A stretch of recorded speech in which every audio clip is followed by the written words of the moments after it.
Good morning, student. I'm going to start your SST, the chapter number first, the Earth in the solar system. This is the part of your geography.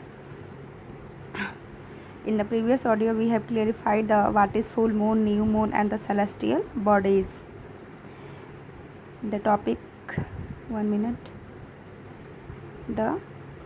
Today's topic is some celestial bodies. We will start from this paragraph and further we will go. Let's start, student. Some celestial bodies are very big and hot. कुछ ऐसे हमारे आकाशीय उपग्रह होते हैं, पिंड होते हैं जो बहुत छोटे भी होते हैं और बहुत गर्म भी कुछ ऐसे हैं जो होते हैं. They are made of gases. They have their own heat and the light which they emit in the large amount. These celestial bodies are called stars. The sun is a star also. देखिए हमारे अंतरिक्ष में बहुत ऐसे छोटे बड़े celestial bodies हैं, नक्षत्र ग्रह मंडल हैं. छोटे भी होते हैं, कोई बड़े भी होते हैं, कोई ठंडे भी होते हैं, कोई बहुत गर्म भी होते हैं. और ये सब एक प्रकार की गैसेस से मिलकर के बने होते हैं. इनका अपना खुद का लाइट होता है और हीट होता है. यानी वो सेलेस्टियल बॉडीज़ जिनका अपना खुद का लाइट हो, अपना खुद का हीट हो और जो टिमटिमाते हों. ठीक है, जो अमाउंट्स जो अधिक मात्रा में टिमटिमाते हों, यही हमारे क्या कहलाते हैं, स्टार कहलाते हैं. देखिए यहाँ पे यह हमारे सेलेस्टियल बॉडीज़ के का ही एक पार्ट है स्टार. देखिए कैसे ये टिमटिमा रहा है. ठीक है, देख रहे हैं ना आप ये. तो इस तरह से इसको हम लोग स्टार बोलते हैं. यानी कि स्टार जो होता है इसका खुद का अपना हीट और अपना लाइट होता है. और सन भी हमारा क्या है, एक स्टार है. Countless twinkling stars in the night sky are similar to the sun, but we do not feel their heat and the light, and they look to so teeny because they are very very far from us. देखिए जैसे हमको सन से जो सन है उससे हमको heat मिलता है ना, लाइट मिलता है ना, तो उसी तरह से ये भी हमारे स्टार और हमारा जो मून है वो भी सेलेस्टियल बॉडी बिल्कुल सन की जैसी ही है. लेकिन इसकी लाइट और इसकी हीट हमको उतनी प्राप्त नहीं होती है जितनी कि सन की होती है. सूर्य की रोशनी में हमको बहुत गर्मी लगती है ना, लेकिन चंद्रमा की रोशनी में हमको गर्मी नहीं लगती है. रीज़न ये है कि ये जो सूर्य है या फिर जो हमारे चंद्रमा है और जो हमारे स्टार हैं वो पृथ्वी से बहुत ही ज़्यादा दूर हैं, जबकि सन क्या है, नज़दीक में है. इसलिए उसकी जो हीट है वो हमको प्रतीत होती है. आगे देखते हैं. देखिए, you must have notice that all object look similar. यहाँ से देखते हैं. You must have noticed that all objects look smaller when seen from a distance. और जब कभी भी आप बहुत दूर से आकाश में देखते हैं तो आपको वहाँ के हर एक चीज़ें लगभग एक समान दिखाई देती हैं.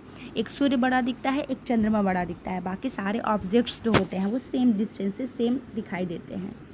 How small an airplane look when it is flying as a great height. जैसे कभी ये जो एयरप्लेन कितना बड़ा होता है ना, एरोप्लेन, और वो दूर से जब दूर वो उड़ता है आकाश में तो कितना हम लोग को छोटा दिखता है. While watching the night sky, रात के समय में जिस समय हम लोग आकाश को देखते हैं, you may notice various pattern formed by the different group of the star. तो वहाँ हम लोग देखते हैं कि इस आकाश में एक जो स्टार होता है वो अलग अलग अपना मिल करके पैटर्न बनाते हैं, यानी कोई डिज़ाइन बनाते हैं. These are called the constellation. इसको हम लोग कॉन्स्टेलेशन के नाम से जानते हैं. ऊर्जा मेजर और the big bear is one of such constellation. One of the most easily recognisable constellation is the Saptarishi. Seven rishi sages. It is a group of the 7 star figure 1.1 that form a part of the Ursa Major constellation. Ask someone elder in your family or neighborhood to show you more stars, planet and constellation in the sky. देखिए रात के समय में जब भी हम sky की तरफ देखते हैं तो हमको बहुत सारे पैटर्न्स दिखाई देते हैं. बहुत सारे अनेकों प्रकार के कुछ स्टार्स होते हैं जिनके हमको ग्रुप दिखाई देते हैं. इनको हम लोग कॉन्स्टेलेशन का मतलब होता है नक्षत्र मंडल. ये नक्षत्र मंडल कहलाते हैं. अर्सा मेजर या फिर बिग बियर इसी प्रकार का एक नक्षत्र मंडल है, यानी ये नाम है, ठीक है। क्या नाम है? अर्सा मेजर या बिग बियर, एक नक्षत्र मंडल कॉन्स्टेलेशन का एक पार्ट है और इसे हम बहुत ही ईजिली तरीके से देख सकते हैं। ये कौन है? जैसे आप लोग आकाश में कभी देखते होंगे तो 7 तारों का एक समूह होता है जिसको हम लोग सप्तऋषि मंडल के नाम से जानते हैं।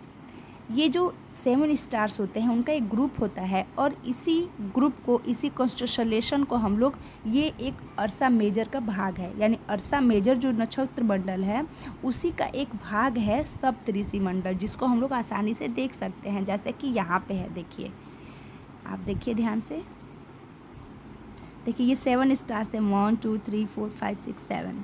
ये जो पूरा 7 स्टार्स ये बना हुआ है यही हमारा क्या है? 7 ऋषि यानी 7 सजी या फिर सप्तऋषि मंडल है, ठीक है। तो ये हमारा अर्सा मेजर जो हमारा नक्षत्र मंडल है उसका ये एक भाग है, ये पार्ट है, ठीक है।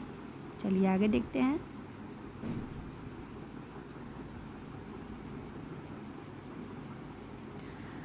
अगर आप इसके बारे में नहीं जानते हैं तो आस्क समवन एल्डर, तो अपने फैमिली में या फिर अपने आस पड़ोस में किसी बड़े इंसान से बात करिए और उनको बोलिए कि वो आपको ये पैटर्न जो है वो आकाश में दिखाएं।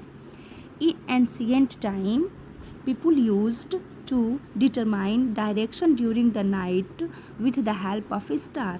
The north star indicated the north direction. It is the called the pole star. देखिए पहले समय में तो हमारे प्राचीन समय में किसी के पास दीवार घड़ी नहीं थी, हैंड वॉच नहीं था, ठीक है, उनके पास घड़ियाँ नहीं थी, वो समय की पहचान नहीं कर सकते थे या फिर उनको किस डायरेक्शन में जाना था, इन डायरेक्शन के बारे में भी उन लोग को पहले नहीं पता था।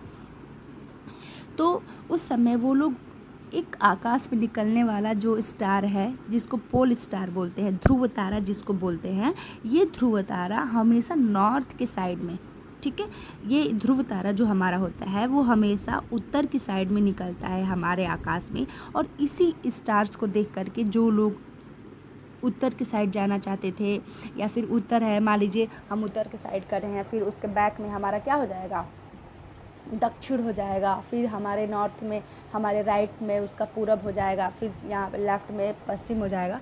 तो इस तरह से वो क्या करते थे? अपने डायरेक्शन का पता करते थे। जैसे कोई डायरेक्शन भूल गया हो कि हम किस डायरेक्शन में हैं, तो वो उत्तर के जो तारे, उत्तर में निकलने वाला जो हमारा पोल स्टार है उसको देख करके, वो ध्रुव तारे को देख करके आसानी से पता लगा सकता था कि हम किस डायरेक्शन में खड़े हैं। It always remain in the same position in the sky. We can locate the position of the pole star with the help of the सप्तऋषि। देखिए अगर हम इस ध्रुव तारे को देखना चाहें तो इस ध्रुव तारे को देखिए, यहाँ पे ये है, इस ध्रुव तारे को हम सप्तऋषि मंडल से देख सकते हैं। देखिए ये सप्तऋषि मंडल है ना, इसके बिल्कुल नॉर्थ में, ये देखिए बिल्कुल इसकी सीधे डायरेक्शन नॉर्थ में ये कहाँ है? पोल स्टार है, ये पोल स्टार है, यहाँ पे दिख रहा है आप लोग को, ये पोल स्टार है, ठीक है। तो इस तरह से हम लोग पोल स्टार को पहचान सकते हैं।